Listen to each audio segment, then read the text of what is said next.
আসসালামু আলাইকুম ওয়া রাহমাতুল্লাহি ওয়া বারাকাতুহু। আজকে আমরা আল্লাহ রাসূলের সংক্ষিপ্ত ভাবে বলা কিছু সংক্ষিপ্ত ছোট হাদিস সম্পর্কে আলোচনা শুনবো।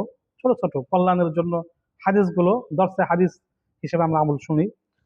আল্লাহ রাসূল বলেন, সাল্লু কামা রাআইতুমুনি উসাল্লি। নামাজ পড়ো আমি যেভাবে নামাজ পড়তে বলেছি বা তোমরা আমাকে যেভাবে নামাজ পড়তে বলেছো।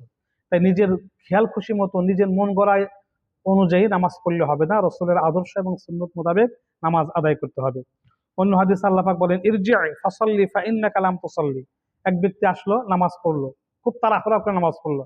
আল্লাহ রাসূল বললেন, পুনরায় নামাজ আদায় করো। মানে সে আবার নামাজ পড়লো, বললেন ইরজি'i ফাসাল্লি, তিনবার বললেন, যে বললে তোমার নামাজ তাড়াহুড়া করার কারণে তোমার নামাজ হয়নি, সুতরাং ধীরস্থিরতার সাথে নামাজ আদায় করা। অন্য একটি শিক্ষণীয় হাদিস, আল্লাহ রাসূল বলেন, আকরাবু মা ইয়াকুনুল আবদু মির রাব্বিহি ওয়া হুয়া সাজিদ। একজন ব্যক্তি যখন সাজদায় থাকে তখন সে ওই বান্দা আল্লাহ তাআলা সবচেয়ে নিকটে থাকে, সবচেয়ে কাছে থাকে। সুতরাং সিজদায় গিয়ে এই নফল নামাজে ফরজ ছাড়া ওই অন্যান্য দোয়া আরবিতে পাঠ করা।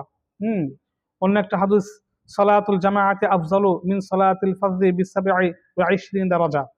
জামাতে নামাজ পড়া ঘরে নামাজ পড়ার চাইতে 27 গুণ সওয়াব বেশি। আমরা জামাতে নামাজ পড়ার চেষ্টা করব। অন্য একটা হাদিস, মান সাল্লা সুবহা ফাহুয়া ফি জিম্মাতিল্লাহ। যে ব্যক্তি ফজরের নামাজ আদায় করে সে আল্লাহর জিম্মায় চলে যায়। জামাতে নামাজ আদায় করলে আল্লাহর নিরাপত্তার মধ্যে চলে যায়। অন্য একটা হাদিস, আল্লাহ রাসূল বলেন, আতুল আজির আজরাহু ক্বাবলা আন ইয়াজিফা আরাকু। যে শ্রমিকের ঘাম শুকানোর পূর্বে তাদের মজুরি, প্রাপ্য মজুরি প্রদান করো।